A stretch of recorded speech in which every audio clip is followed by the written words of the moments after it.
Okay, so for the informative speech, there's a description of it on page 8. If you read through that and you read through the rubric, you'll probably do well just on reading that alone. But I thought I'd make a video just to make sure that everybody's on the same page. The informative presentation is your first graded presentation. It's 4 to 5 minutes long. It goes over any of these, so a speech about an object, procedure, a person, an event, or idea. Basically, I think you can fit just about anything into one of those criteria. So your informative presentation could be just about over just about anything. 4 to 5 minutes. There's a written component, the planning report, that I'll go through a little bit in this video. There is a reference list. You must have references for your presentations. For this presentation, you have to have 4 references. You get a grade for the planning report, the written part. You get a grade for the content of the presentation, and you get a grade for the delivery, which I went through the delivery rubric in another video. If you look at this, so you've got the planning report, you've got the content of the presentation, the delivery. Three parts. The planning report and the content are going to be very, very similar. So when you write out the outline, if that's actually what you present in the presentation, those two things will be very similar. So if you write a good presentation and you flub the delivery is only worth like 1/3 of the grade. So you can do, substandard maybe a little bit on the delivery, but as long as you wrote a good speech, you can still get a good grade on the speech. So some people, especially in the in-person classes, they get super worried about the delivery, and it's like the way this grading is set up, you can kind of flub the delivery a little bit and still get a pretty good grade on the presentation. Okay, so on page 9 is the evaluation form, the grading rubric for the planning report. These are posted in the, if you go to modules, the informative module, there's the template, and so that's what I'm going to be going through here. And then there's a couple of graded examples if you want to look at that. And then an evaluation form we'll have to talk about in a separate video. That's where you're going to actually watch the, you're going to watch presentations from the other students. On the template, title of the presentation, your name, etc. So there's the title page. It's 4 to 5 pages long, but that does include the title page and the reference page. So the body of the planning report is only 3 pages, and that's basically, it's 1 to 4, just the template by itself. So you just plug stuff in and you've already got the 4 pages that you need. Topic, specific purpose, the thesis statement's here, and then it's also here, and that's where you're gonna, it's not just a thesis statement, a preview of the main points of the presentation. Today, I'm going to speak to you on point A, point B, point C. For the informative presentation, 2 to 4 points. 3 is a really good rule of thumb. 3 points for a 4 to 5 minute speech is pretty good. If you have super in-depth main points, maybe just 2. I think 4 a lot of times is going to be pushing it, but you could probably get away with it. We'll see. I think in the graded example, there's 5 main points. For the informative presentation, that's too long. People actually are more likely to go over than under on this informative speech. Some people are like, oh, 4 to 5 minutes, that's forever. But it's not really. It's much shorter than you will anticipate. Okay, so the very first thing you do when you do your presentation is you gain attention. So you're going to tell some type of a personal story. You're going to give us a shocking statistic, something to get us engaged in your presentation.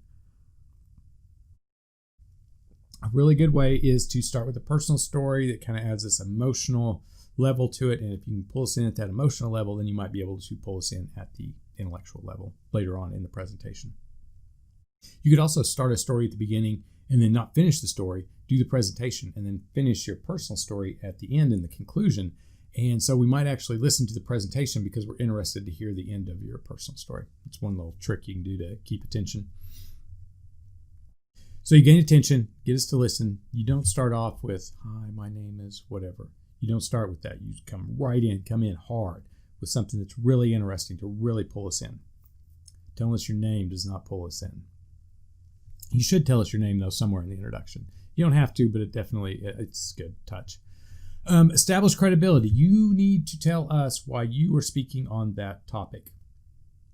And so if it's something you've done your entire life, horse riding, I've been riding horses my entire life, you can put that in the credibility statement. So that adds, it makes us want to listen, to believe what you're saying when you give us that credibility statement. If you don't have a lot of credibility, it's like something you're doing for this class and you're like, I liked this topic and I wanted to research it some more. That's all you have to say. I spent a lot of time researching this topic. That can establish your credibility. But you do have to have something to make us believe what you are saying. So you give us the attention getter, you establish your credibility, you give us the thesis, and then you have the body of your presentation. So you've got your 3 main points. Today I'm going to talk to you about these points, and then you tell us, and then you tell us what you told us, essentially. That's how it works. You'll have your subpoints, and then you'll see this. That's an in-text citation is what that is. You have to have those in your presentation. So if you get this information from somewhere, you have to have a citation for it. If you give a presentation and you don't actually use the citations and you got the information from someplace else, that is a form of plagiarism. So make sure to put those citations in there. So you got your point A, your main point, point B, point C, your subpoints, you go through those, then the conclusion, go back through. These are the things that I talked about, point A, point B, point C. Tell us all again. And then closure, you definitely want to tell us that the presentation is over. This happens a lot of times in the in-person class. The person will just stop talking and will wait for us to clap, and that's not how it works. When you are giving the presentation, you are the leader of the situation, so you are telling us what to do. And when you say, thank you for listening, or the presentation is over, or the end, any of those things, it clues us in. It's essentially a signpost. It tells us where you're at in the presentation. And then if you say, that's the end, people will clap. When people just stop talking, we all just kind of stare at each other, and eventually you hear like a, we're not sure if we should clap or not because we're not sure if it's over because you didn't tell us it was over. So definitely in the closure, you want to tell us the presentation is over. And then depending on what the topic is, you might do something else. You might give us a pamphlet, or in the persuasive presentations, you'll want to re-emphasize what you want us to physically go out and do. But for the informative, you can just tell us that it's over. Maybe tell us to go, investigate it some more, research it some more.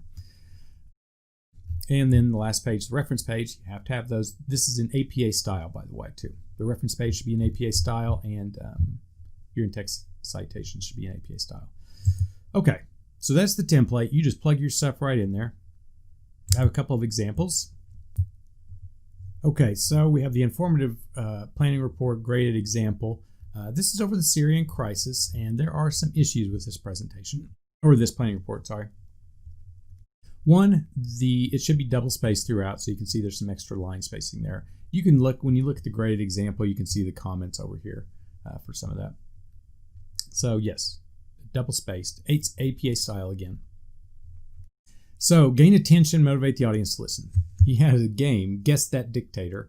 Present the audience with pictures of popular dictators, including a couple of different guys. That does prompt mental participation, so that's good. I'm not sure if there's any popular dictators, but it does prompt mental participation. It makes us think, what dictators do I know? Did they match these pictures? You can start off the picture, or a question, sorry, questioning the audience, but make sure that the questions actually do prompt mental participation. Some people, they'll do a presentation over eating, and they'll be like, who likes food? It's like, we all like food, we all like air, we all like water. You don't need to ask us that question. When you ask us a question like that, who likes to drink water? That falls super flat, super quick, and now we are disinterested in your presentation, and it's going to be hard to pull us back in. But something like this is actually a pretty good attention getter. Starting off with personal story is a good way to start too. You can start one off at the beginning, and then at the end of the presentation actually finish the story, and then in the middle we'll actually listen to that because we want to hear the end of the story. Establish credibility. This is where you should say something about the research you've done, the life experiences that you have that match up with this topic. Didn't really do that here with their thesis statement. And then for the thesis and preview, this is interesting. So it should say, your thesis should say exactly the main points that you're going to talk about in your presentation. Today, I'm going to talk about point A, point B, point C. That does not do that. Syrians are in serious trouble, and the first step to helping them is to be aware. It's not good. What's interesting, though, is in their summary, they actually did it pretty well. The dictatorship of Assad is bad. Syrians are at risk in fleeing. There's many difficulties being faced, and they need your help. That's perfect. So he should have had this statement in the thesis. One problem with this, though, is there's 4 main points. It gets kind of wordy. There's a little bit too much information here for a 4 to 5 minute long presentation. Okay. So the thesis could have been stronger. The one that he has in the conclusion is good. Yours should be point A, point B, point C. Okay, so he does have in-text citations, kind of. So there should be a date with the presentation. This should also, this is an in-text citation. It should be inside the period. Each one of these should be one sentence, each one of the points. And so this, like this one here, is 2 sentences. These are not sentences at all. What you could do with this information is combine it all into one sentence. So that's just some formatting issues with the APA style, with the spacing, with the in-text citations. Oh, the sentences. It should just be one sentence per point. The reference page is a mess, so this is not APA style. With APA style, there should be a hanging indent. You have the author's last name first. If you have issues with APA style, you should go to Purdue OWL's online writing, I think, laboratory is what that stands for. Figure out how to do that, because this all is a mess here. Fully developed, sure. Formatted correctly, no. Again, the spacing and one sentence per point. The main points in organization is a little bit off. Again, it was a little bit too much going on there. They were divided equally. The APA style was quite a bit off, so it's 2.5. So 19 out of 25. That seems reasonable. If you just take it and do the APA style right, and if you just plug your information directly into the planning report and you don't fool with the formatting at all, you should do pretty well on the planning report. And if you do well, again, on the planning report, you'll do well on the content, and in the delivery, do the best that you can. I think that's it. If you have any questions on the informative presentation, go over to the discussion area and post them there. Thank you for listening.